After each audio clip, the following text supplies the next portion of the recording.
أعوذ بالله من الشيطان الرجيم بسم الله الرحمن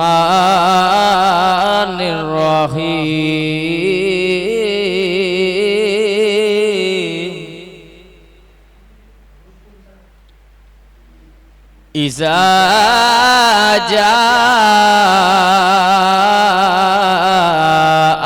نصر الله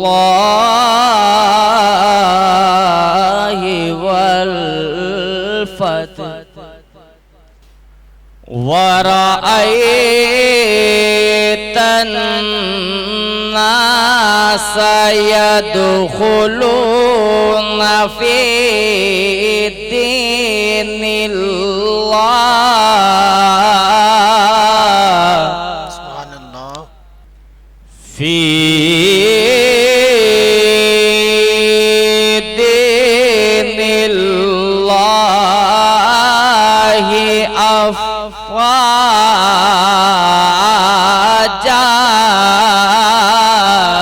سبحان اللہ فصب بحمد ربك واستغفر إنه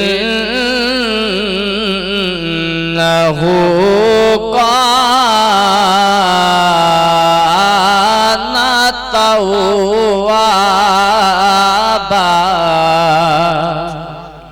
آمنت بالله صدق الله العظيم سبحان اللہ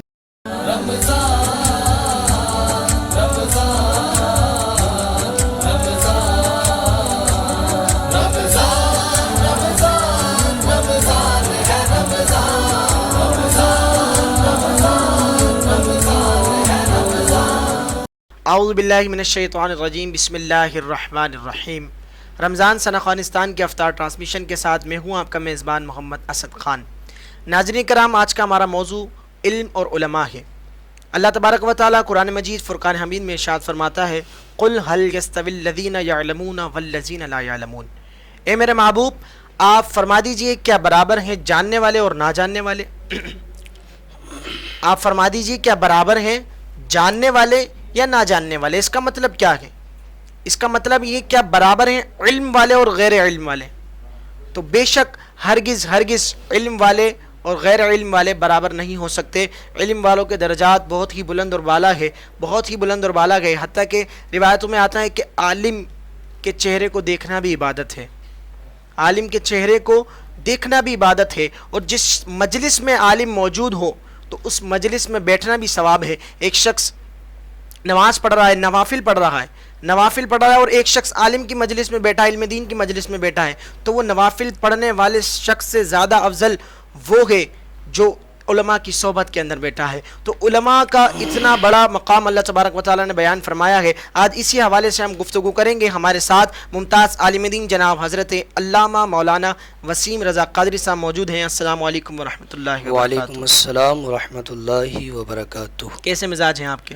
الحمدللہ اللہ تبارک و تعالیٰ کا بڑا فضل و کرم ہے۔ اور انہی کے ساتھ ملک پاکستان کے نامور صنعاء جو اپنا ایک مخصوص انداز رکھتے ہیں، آقا علیہ الصلوۃ والسلام کی مدح و سرائی بیان فرماتے ہیں۔ الحمدللہ یہ اپنے ملک کی، اپنے شہر کا نام پوری دنیا کے اندر جا کر یہ نمائندگی کرتے ہیں۔ جناب یوسف ملک صاحب ہمارے ساتھ آج موجود ہیں۔ السلام علیکم ورحمۃ اللہ وبرکاتہ۔ کیسے مزاج ہیں آپ کے؟ میں آپ دونوں شخصیات کو اپنے پروگرام میں خوش آمدید کہتا ہوں۔ علامہ صاحب، سوالات کا سلسلہ شروع کرنے سے پہلے میں گزارش کرتا ہوں یوسف ملک صاحب سے کہ وہ آقا علیہ الصلوۃ والسلام کی بارگاہ کے اندر اپنی عقیدت پیش کریں۔ یوسف ملک صاحب۔ بسم اللہ الرحمن الرحیم۔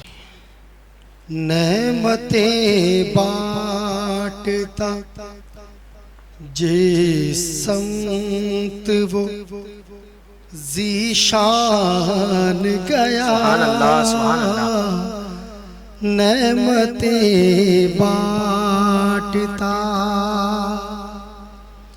نعمتیں بانٹتا جس سمت وہ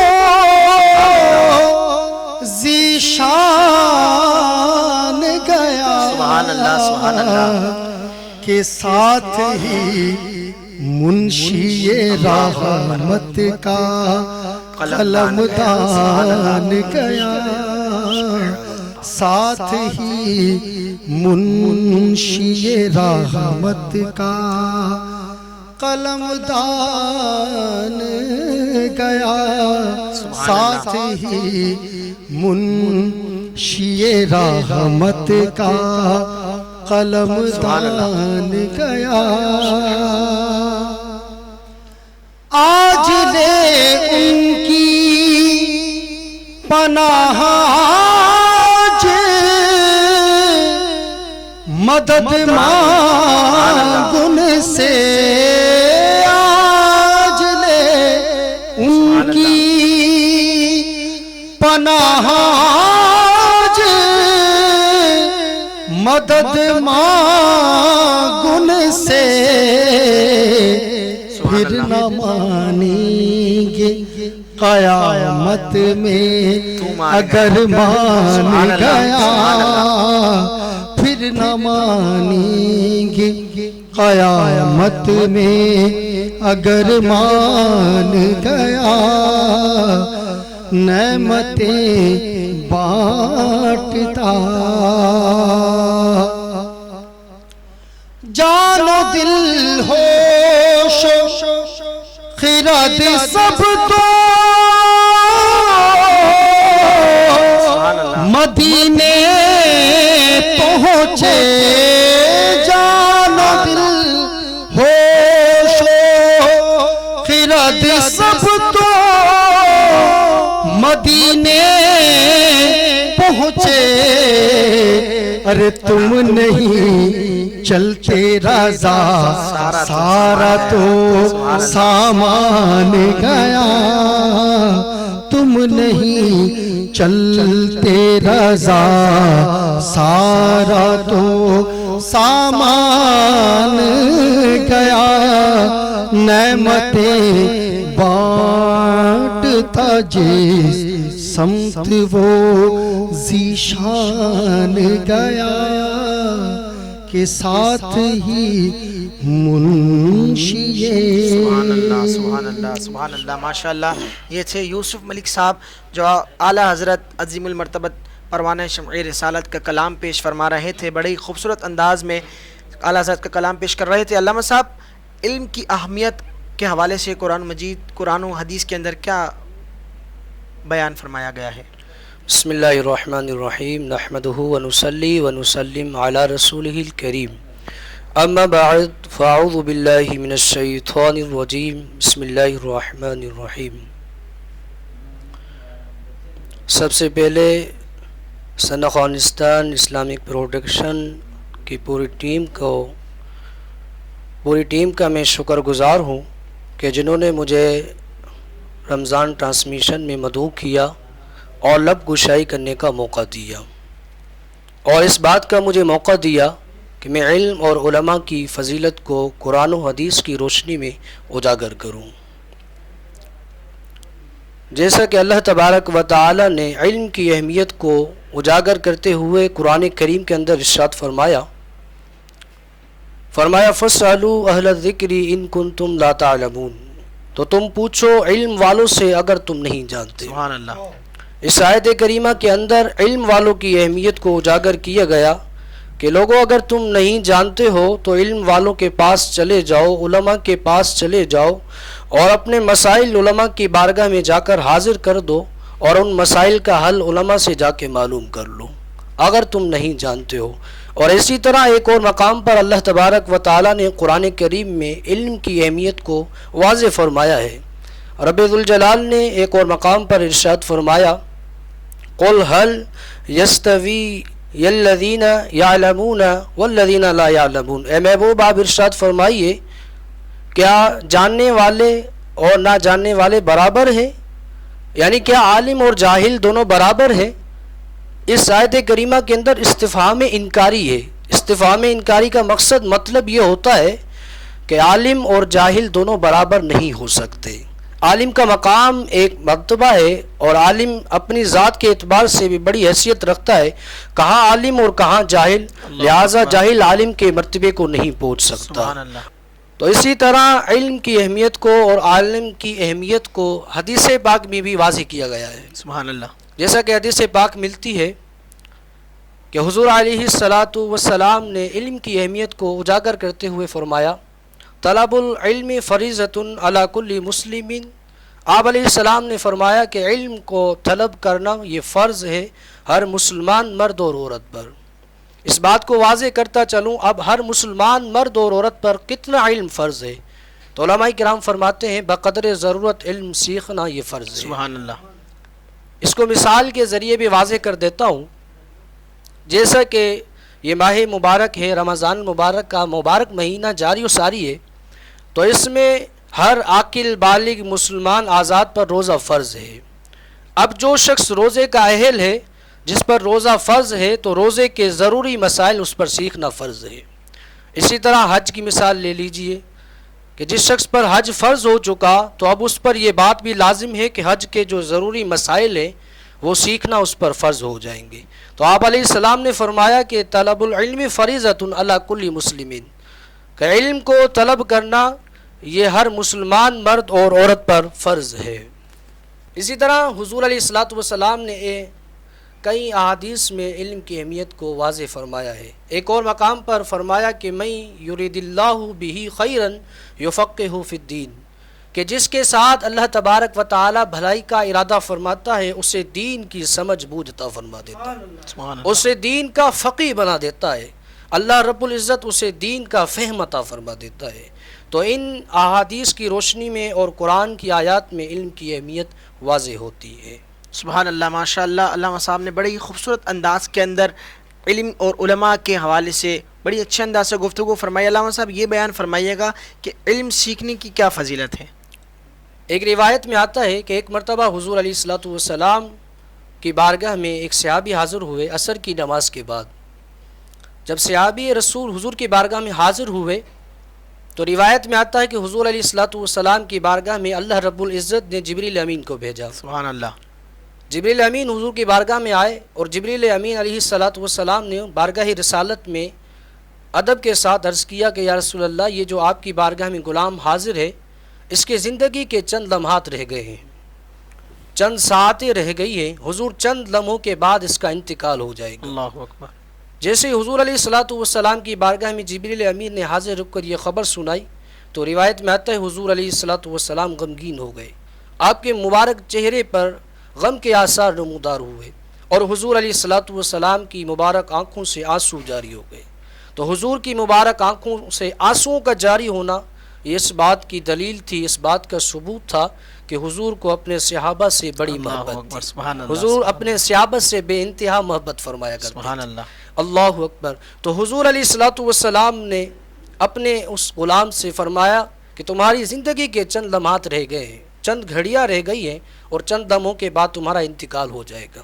روایت میں آتا ہے جیسے ہی صحابی رسول نے حضور کے مبارک زبان سے یہ سنا تو صحابی رسول نے کہا کہ بڑا اچھا موقع ہے، حضور کی بارگاہ میں حاضر ہوں اور زندگی کے چند لمحات رہ گئے ہیں، کیوں نہ حضور سے ہی پوچھ لوں کہ یا رسول اللہ اب ان لمحات میں کیا کروں. سبحان اللہ. سبحان اللہ. تو روایت میں آتا ہے کہ صحابی رسول نے حضور کی بارگاہ میں ادب کے ساتھ عرض کیا اور عرض کرنے لگے یا رسول اللہ اب جب میری زندگی کے چند لمحات رہ گئے ہیں، چند گھڑیاں رہ گئی ہیں، چند ساعتیں رہ گئی ہیں، تو یا رسول اللہ ان ساعتوں میں مجھے کون سا عمل کرنا چاہیے؟ اللہ اکبر. میری ذات کے لیے کون سا عمل بہتر ہے جو میری ذات کے لیے آخرت میں بھی فائدہ مند ہو؟ تو روایت میں آتا ہے کہ حضور علیہ الصلاۃ والسلام نے بڑے ہی خوبصورت انداز میں صحابی کو جواب عطا فرمایا. سبحان اللہ. آپ علیہ السلام نے فرمایا کہ میرے غلام تیرے لیے اس وقت جو بہتر چیز ہے وہ یہ ہے کہ علم دین، کہ تو علم دین سیکھنے میں مصروف ہو جا، اس وقت تیرے لیے یہ بہتر ہے. تو اس روایت سے یہ معلوم ہوتا ہے کہ علم دین سیکھنا یہ بڑی جو ہے فضیلت کی حامل ہے. اور یہاں تک آتا ہے کہ راوی کا یہ کہنا ہے کہ فرمایا کہ اگر علم سے بڑھ کر اور کوئی چیز ہوتی تو شریعت کے بادشاہ اس چیز کا حکم عطا فرماتے، بے شک، لیکن حضور نے علم کا حکم عطا فرمایا تو یہاں سے بھی علم کی فضیلت اجاگر ہوتی ہے۔ اسی طرح ایک اور حدیث پاک ملتی ہے، آپ علیہ السلام نے فرمایا من خرج فی طلب العلم فهو فی سبیل اللہ حتی یرجع۔ حضور علیہ السلام نے فرمایا جو علم دین سیکھنے کے لیے گھر سے نکلتا ہے تو لوٹنے تک وہ اللہ کی راہ میں ہوتا ہے۔ سبحان اللہ، سبحان ایک اور اللہ۔ مقام پر اسی علم کی فضیلت کو واضح کیا گیا۔ حضور علیہ الصلوۃ والسلام تشریف فرما تھے، آپ کی بارگاہ میں ایک صحابی حاضر ہوئے۔ حضور علیہ الصلوۃ والسلام نے استفسار فرما لیا، پوچھ لیا۔ آپ علیہ السلام نے پوچھا کہ غلام کس مقصد کے لیے حاضر ہوئے ہو، کون سا مقصد لے کر حاضر ہوئے ہو، کون سا ارادہ لے کر آئے ہو؟ تو صحابی رسول نے حضور کی بارگاہ میں عرض کیا، یا رسول اللہ کوئی اور مقصد تو نہیں ہے، علم دین سیکھنے کے لیے آپ کی بارگاہ میں حاضر ہو گئے۔ اللہ تو حضور نے فرمایا پھر غلام تیرے لیے بشارت ہے، خوشخبری ہے۔ خوشخبری یہ ہے کہ تیرا جس پتھر اور درخت کے قریب سے گزر ہوا تھا اس پتھر اور درخت نے بھی تیرے لیے سبحان بخشش کی اللہ، دعا کی، سبحان اللہ، سبحان تیرے اللہ، لیے کیا بات استغفار ہے۔ کی دعا کی تھی۔ تو واہ۔ ان روایات سے علم دین کی فضیلت واضح ہوتی ہے۔ اللہ اکبر۔ ناظرین کرام، علم دین سیکھنا ہر مسلمان پر فرض ہے جتنا بقدر ضرورت، جیسا کہ علامہ صاحب نے بیان فرمایا۔ روایتوں میں آتا ہے کہ حضور علیہ الصلوۃ والسلام نے ارشاد فرمایا اطلب العلم ولو بالسین، علم حاصل کرو اگرچہ چین جانا پڑے۔ اب اس سے مراد یہ نہیں ہے کہ چین جانا پڑے، مطلب یہ ہے کہ علم حاصل کرو اگرچہ تمہیں اتنی دور کی مسافت کیوں نہ طے کرنی پڑے۔ تو یہ آقا علیہ الصلوۃ والسلام نے علم کی فضیلت کو بیان فرمایا۔ ماشاءاللہ علامہ صاحب نے بڑی خوبصورت انداز سے اس کو واضح فرمایا ہے۔ علامہ صاحب یہ بیان فرمائیے گا کیا انبیاء کا جو وارث ہے وہ کون ہے؟ انبیاء کے جو وارث ہیں وہ کون ہیں؟ اللہ اکبر، بڑی آپ نے پیاری بات ارشاد فرمائی۔ حضور علیہ الصلوۃ والسلام کی روایت مبارکہ ملتی ہے، آپ علیہ الصلوۃ والسلام نے فرمایا کہ ان العلماء ورثۃ الانبیاء، اللہ اکبر، کہ سبحان بے اللہ، شک جو ہے علماء انبیاء کے وارث ہیں۔ اللہ اکبر۔ اور اس کی بڑی شارحین نے شرح بہترین لکھی ہے۔ شارحین نے یہ لکھا کہ انبیاء کرام یعنی عام بندہ جو مرتا ہے وہ پیچھے مال چھوڑتا ہے اور وہ مال جو ہے وہ ورثہ میں تقسیم ہوتا ہے، لیکن اللہ تبارک و تعالیٰ کے جو انبیاء ہیں وہ مرتے نہیں ہیں، وہ زندہ ہیں۔ حدیث پاک میں آتا ہے الانبیاء واحیاء فی قبورہم یرزقون، سبحان اللہ، انبیاء سبحان اپنے اللہ، قبور میں زندہ ہیں اور اللہ تبارک و تعالیٰ کی طرف سے ان کو رزق دیا رزق جاتا دیا ہے۔ جاتا ہے۔ سبحان اللہ، کیا اب بات کیا ہے کہ علماء انبیاء کی وراثت ہے، تو شارحین نے یہ شرح فرمائی ہے کہ علماء انبیاء کے وارث اس طرح ہیں کہ علماء نے علم کو چھوڑا ہے اللہ اور یہ علم جو ہے علماء کا ورثہ ہے، سبحان اللہ، یہ علماء کی ہی حصے میں آیا ہے۔ تو یوں جو ہے اللہ تبارک و تعالیٰ کے حبیب علیہ الصلوۃ والسلام نے فرمایا کہ علماء جو ہے وہ انبیاء کے وارث ہیں۔ اسی طرح ایک اور حدیث پاک ملتی ہے کہ حضرت ابو ہریرہ رضی اللہ تعالیٰ عنہ صحابی رسول ہیں سبحان اور اللہ، حضور علیہ الصلوۃ والسلام کا ان کو بڑا قرب حاصل تھا۔ تو فرماتے ایک مرتبہ آپ اپنا بازار میں تشریف لائے، جیسے ہی بازار میں تشریف لائے تو حضرت ابو ہریرہ رضی اللہ تعالیٰ عنہ نے بازار میں آ کے اعلان شروع کر دیا، کہا لوگوں آج میں بڑی ہی امپورٹنٹ بات کہنے لگا ہوں۔ بات یہ ہے کہ مسجد میں حضور علیہ الصلوۃ والسلام کی میراث تقسیم ہو رہی سبحان ہے۔ اللہ، جب لوگوں نے سنا تو لوگ بھاگے بھاگے مسجد آئے، تو مسجد میں آ کے لوگوں نے دیکھا کہ ہجوم لگا ہوا ہے، ایک شخص علم دین سکھا رہا ہے، بقیہ سیکھ رہے ہیں۔ سبحان اللہ، تو دیکھنے والے دیکھ کے چلے گئے، حضرت ابو ہریرہ کے پاس آئے تو کہا اے ابو ہریرہ ہم تو مسجد میں گئے تھے، آپ نے کہا تھا کہ حضور علیہ الصلوۃ والسلام کی میراث تقسیم ہو رہی ہے، وہاں تو کچھ بھی نہیں تھا، وہاں تو ہم نے یہ دیکھا کہ ہجوم لگا ہوا تھا، ایک سکھا رہا تھا دوسرے سیکھ رہے تھے۔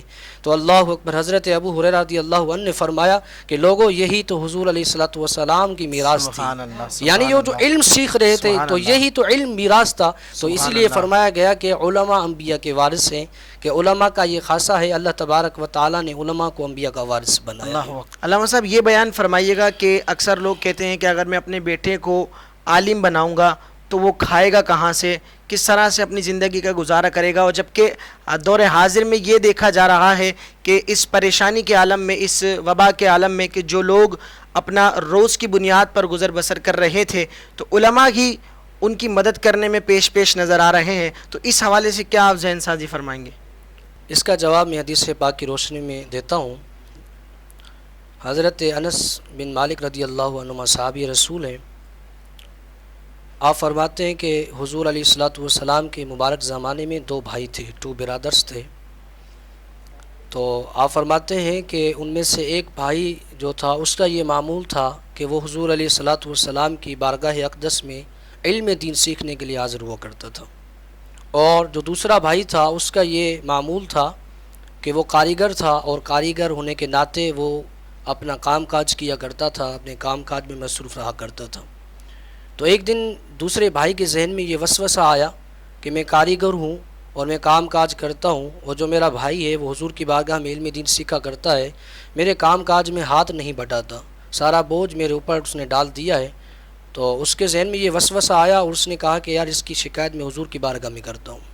تو روایت کے الفاظ ہیں فشکل محترف اخاہ الی النبی جی علیہ الصلاۃ والسلام۔ سبحان اللہ۔ اس کاریگر شخص نے، دوسرے بھائی نے حضور کی بارگاہ میں حاضر ہو کر کہا یا رسول اللہ یہ میرا بھائی ہے، آپ کی بارگاہ میں آ کر علم دین سیکھا کرتا ہے، جبکہ میں کاریگر ہوں اور کام پہ نکل جاتا ہوں، کاریگری کا کام کرتا ہوں، اس نے سارا بوجھ میرے اوپر ڈالا ہوا ہے، میرے کام میں ہاتھ نہیں بٹاتا، حضور اس کو ہاتھ بٹانا چاہیے۔ جب اس نے حضور کی بارگاہ میں اپنے بھائی کی شکایت پیش کی تو حضور علیہ الصلاۃ والسلام نے بڑے خوبصورت انداز سے اس کو جواب عطا فرمایا۔ سبحان اللہ۔ آپ علیہ الصلاۃ والسلام نے ارشاد فرمایا کہ اے کاریگر لعلک ترزق بہ، کہ شاید تجھے اس طالب علم سیکھنے والے کی برکت سے رزق دیا جا رہا ہے۔ تو اس حدیث پاک میں اس بات کو واضح کیا گیا کہ جو شخص علم دین سیکھتا ہے اس کو تو رزق ملتا ہے، لیکن اس کی برکت سے گھر والوں کو بھی رزق دیا جاتا ہے۔ سبحان اللہ۔ ایک اور حدیث پاک میں بھی ملتا ہے مفہوم کہ حضور علیہ السلام نے ارشاد فرمایا کہ جو علم دین سیکھنے میں مصروف ہو گیا، جو علم دین سیکھنے میں مصروف ہو گیا تو اس کے رزق کا ضامن عرش کا رحمان ہے۔ سبحان اللہ۔ سبحان اللہ تعالیٰ کی ذات اس کے رزق کا ضامن ہے۔ تو یہ میں ان حضرات کو میسج دوں گا، پیغام دوں گا کہ جو کہتے ہیں کہ اگر ہم بیٹے کو عالم بنائیں گے تو کھائے گا کہاں سے، ذرا یہ آپ تصور اپنے ذہن سے نکال لیجئے۔ آپ یہ تصور رکھیں کہ حضور علیہ الصلاۃ والسلام کا جو شخص علم دین سیکھتا ہے وہ کبھی بھی رزق سے دور نہیں کیا جاتا، سبحان اللہ، بلکہ اس کو اللہ کی طرف سے رزق دیا جاتا ہے۔ بے شک بے شک۔ سبحان اللہ۔ علامہ صاحب نے بڑی ہی خوبصورت انداز کے اندر اس کو بیان فرمایا، اور میں دیکھنے والوں کو یہی کہوں گا کہ آج سوشل میڈیا کا دور ہے کہ پہلے تو اس طرح ہوا کرتا تھا کہ علم سیکھنا بہت مشکل تھا، کہ کافی مشکل سے ہی لوگ ملا کرتے تھے۔ اب تو اتنا آسان ہو گیا ہے، سوشل میڈیا کا دور ہے، علم سیکھیے اور لوگوں کو سکھائیے، یہی ہمیں پیغام دیا جاتا ہے۔ پروگرام کے آخر میں ایک کلام شامل کرتے ہیں یوسف ملک صاحب سے۔ ایک اہم بات بتاتا چلوں کہ یوسف ملک صاحب ہماری ٹیم کا بھی حصہ ہیں، پروگرام کے شروع سے ہی ہمارے ساتھ ہیں۔ اللہ تعالیٰ ان کو برکتیں عطا فرمائے، اللہ تعالیٰ ان کے کام میں برکتیں عطا فرمائے، اللہ تعالیٰ ان کے علم میں، عمر میں برکتیں عطا فرمائے۔ میں گزارش کرتا ہوں یوسف ملک صاحب سے کہ وہ کلام پیش کرے، اور اسی کے ساتھ ہی اپنے میزبان محمد اسد خان کو اگلے پروگرام تک کے لیے اجازت دیجیے۔ اللہ نگہبان۔ بسم اللہ الرحمن الرحیم۔ دل میں ہو یاد تیری گوشے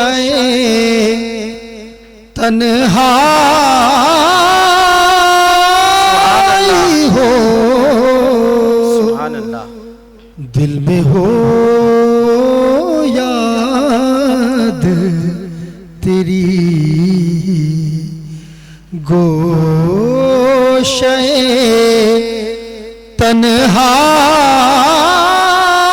تنہائی ہو، سبحان اللہ۔ پھر تو خلوت میں سبحان اللہ۔ عجب انجمن آئی ہو، دل میں ہو یاد تیری